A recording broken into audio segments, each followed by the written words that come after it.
Well, I guess it's time for another video. A shorter one, but I'd like to introduce a certain special, I suppose, inhabitant at my rescue. If you are fearful of snakes, you might want to turn away now. If you are fearful of large snakes, you should turn away now, but hopefully down the road I can help, people slowly, if maybe just a little bit, get over their fear, but that's not today's topic. Today,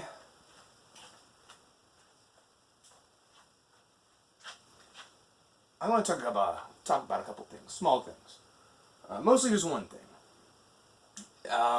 For that, this is Memnoch. He is a 10-foot boa constrictor imperator, but despite being a big, spooky, scary snake, he is so sweet. He's relatively gentle, but he's always a handful no matter what, and that's just how big snakes are.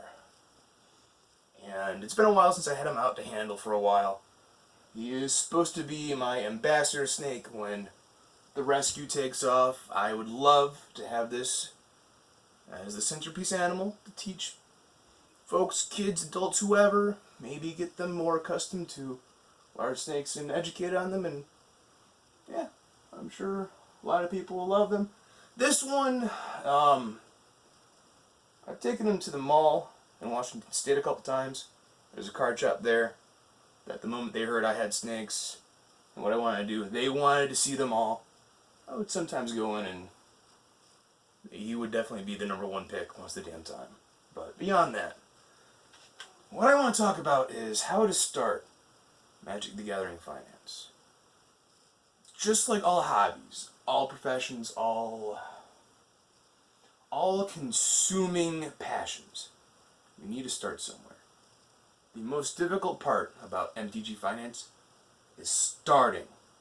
It is absolutely starting.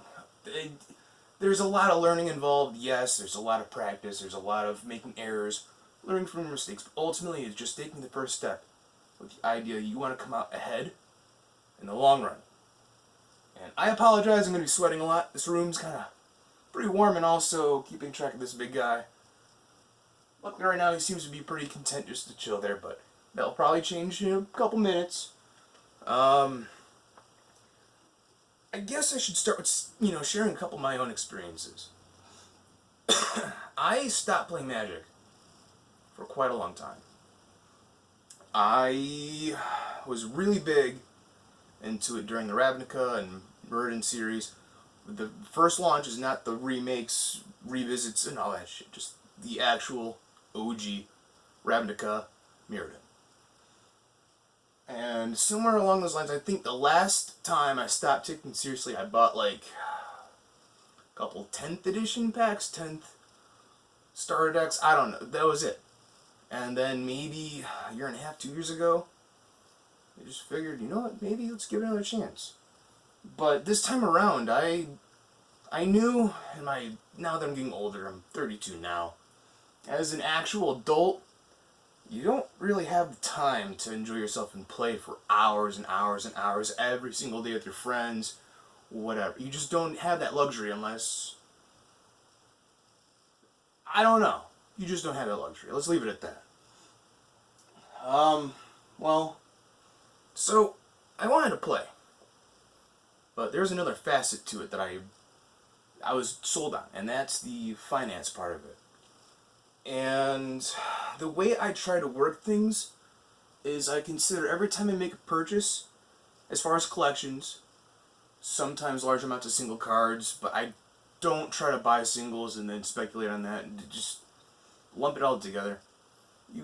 It's best, even if you start with only 50, maybe $100. Use that amount and use that as like a little basket. Try to take that money, if you can get a good deal on the collection you want, whatever, however ends out. Just keep those little collections and baskets separate. Use a bit of the profits and funding that you see. Say you buy, let's say you sell on TCG Player or eBay. Use that money, don't mash it, but see how far that can grow in each department.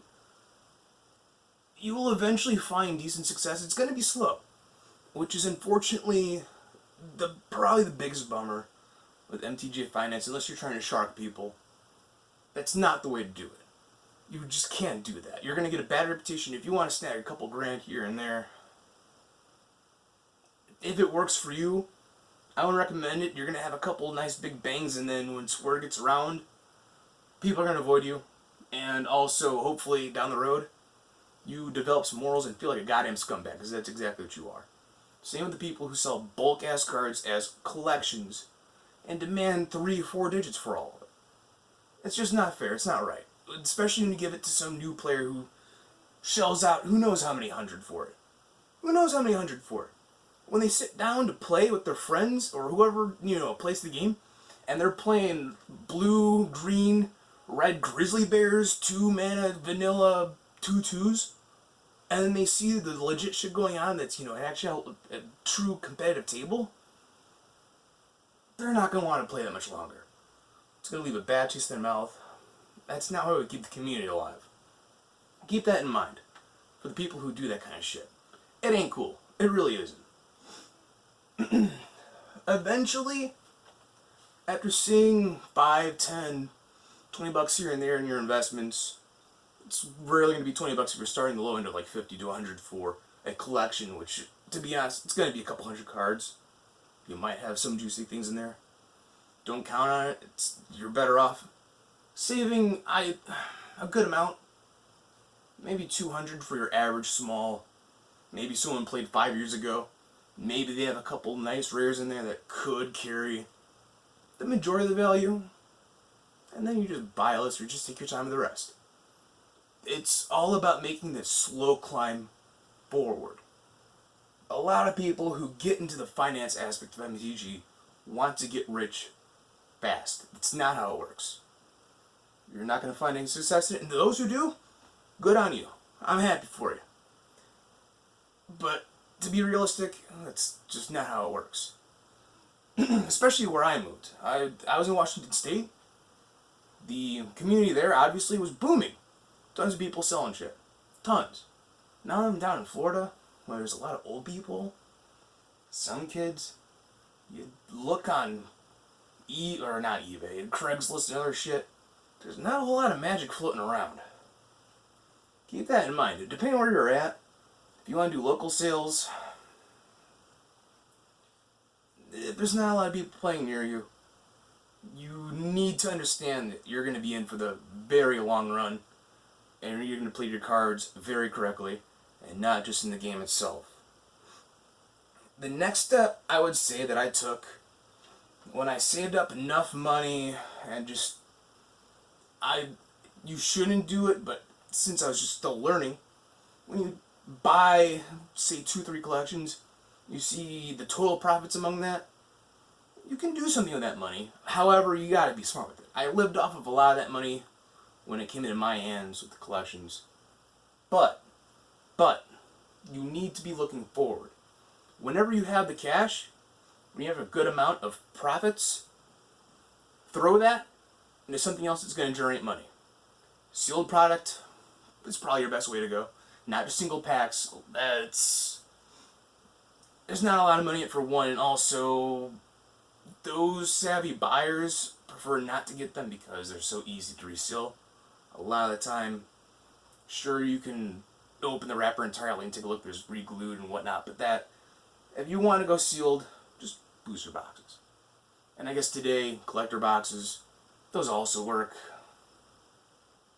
A lot of money. I would not suggest that as to be your first investment if you are brand new, walking the field, and you have no idea what the hell's really going on. Another thing you need to be very, very, very aware about is the entire tree from Wizards of the Coast to us. Consider Wizards the roots. They're the factory level. They produce the damn game. It then goes to the distributor level. I certainly don't know any exact numbers, so I'm not going to throw anything out there besides the average for most distributors to charge their stores and whatnot. and you can bet that's around 75 to 80 bucks a box, which isn't too bad. Unless you're a store and you're hoping to see at least, a couple bucks profit on that, that's a different story. But if you want to invest in, especially in a standard product, and you're paying 95, 100 bucks a box, 110, 120 straight from a store, you're not going to see much action for a long time. Some cases, probably 3-4 years. If you're really unlucky, it might be 5+. Just be aware of your cost basis. Be very aware of it. I personally, I don't want to drop what I really do all the time because I don't want people doing exactly what I do and then having more competition, but that's how it's going to work though, unfortunately. When more people are attracted to what we do in the world of MTG finance, there's going to be mimicry, there's going to be more people doing it, and it's going to be more competition. Plain and simple, there's a ton of people doing it already, but that's besides the point. Just, if I can find a box, standard box, at like 75, 76, I'll usually buy it on the spot. And if it's 80, I'm still tempted. But if there's a couple of them at 80, then, they might dip a buck or two down still. Don't worry about it so much these days with how the game seems to be coming back alive and strong. Very, very, very strong. New people are joining, or new people aren't joining. The ones who are playing are going bad shit nuts with it. Look at Double Masters. $120 for 33 cards in a little box like that? A quarter case is close to 400 if not more. And then a full case is 1,600. Are you kidding me? But people are still buying it. People are still buying it. Do I think that's a good investment? You know what, honestly? It probably is. Unless, another factor that one needs to be very, very careful about. Wizards, they provide the game, they make the game, they print the game. But at the end of the day, they still want to see money. They still want to see the money. As long as they don't go back on their word and say that this run is a one-time thing with Double Masters, and then a couple months later, blow out another couple hundred, couple thousand pallets. We'll see, though. Ultimately, as far as being, or even finding any shred of success in MTG Finance, whether it's starting out extremely small, or say you're lucky enough you have a couple dozen grand just waiting to go, to be blown on whatever the hell you want. You just gotta be smart. You need to be patient. You need to change how you approach things, how you want things, how you foresee them to go, because usually in most cases, it's not going to go exactly the way you planned it. A lot of people, the tail end of Ixalan and Amonkhet, the set was hated. It was dead. So many boxes were opened, it had next to no value, and then all of a sudden, a couple years later, those boxes are jumping in price like mad. You can't really predict anything. You just simply can't. You can't get ahead of yourself. You cannot burn the candle from both ends. Suppose the summary of what I'm trying to share is, if you want to get into MTG Finance and you have no idea what the hell you're doing, take at least a month or so. Look around at prices. Look at sold history. Look at whatever's available at the time. Make the decisions for yourself. Find what feels right for you. If you want to buy collections and pedal singles and whatnot and stay away from sealed product, same thing, except you're going to have to look over many more hundreds, if not thousands, of individual price tags and try to stay on top of that. Also, another tip I'd like to offer now that I'll reiterate on great detail, very great detail once I get on it, how to turn commons and uncommons, sometimes even lands and tokens, into money. Into actual money. It's going to take a lot of them, but use that money that you would probably never see because it takes effort to sort through all that crap, and buy list it. Just buy list. Or if you're that privileged to have a website or have an out that you can sell large amounts in an organized fashion, sell it online. That's also fine. I don't have that yet. I like to have a website. However, if I were to have a website, personally, it's not going to be for magic. It's going to be for gemstones. It's just how I am. Magic's great. However, I don't have the time between these animals, the gemstones, getting this place fixed up because we just moved in here. I don't have the time to look at every single common or uncommon and price it and catalog it or stash it or organize it. It's not entirely for me. But what I have been doing, even though it's kind of half-assed in some departments, it works. That's only because I've been so careful and just so aware of what's going on. I'm not in a rush to see any real money. And that's where I think is the dividing line of it all. We, as an entire human race, things have changed so much. We have, for once, finally, legitimate, true, hardcore problems that we have to face as a whole. But if we're going to really surpass that, just as a metaphor with ourselves surpassing the hurdles to get over to actually see success in what we want to do in our passions, our hobbies, our careers, anything, our species as a whole needs to overcome the ignorance and just this simple desire to say it's not that big of a deal when we have COVID and shit going on that is, unfortunately, that big of a deal.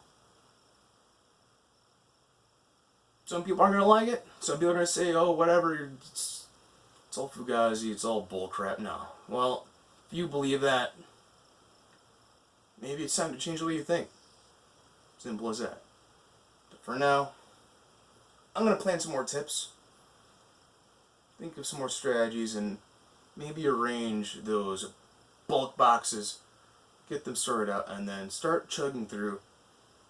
And as a content creator, for anyone who watched this far, I would appreciate if you subscribed for one and liked, that's whatever.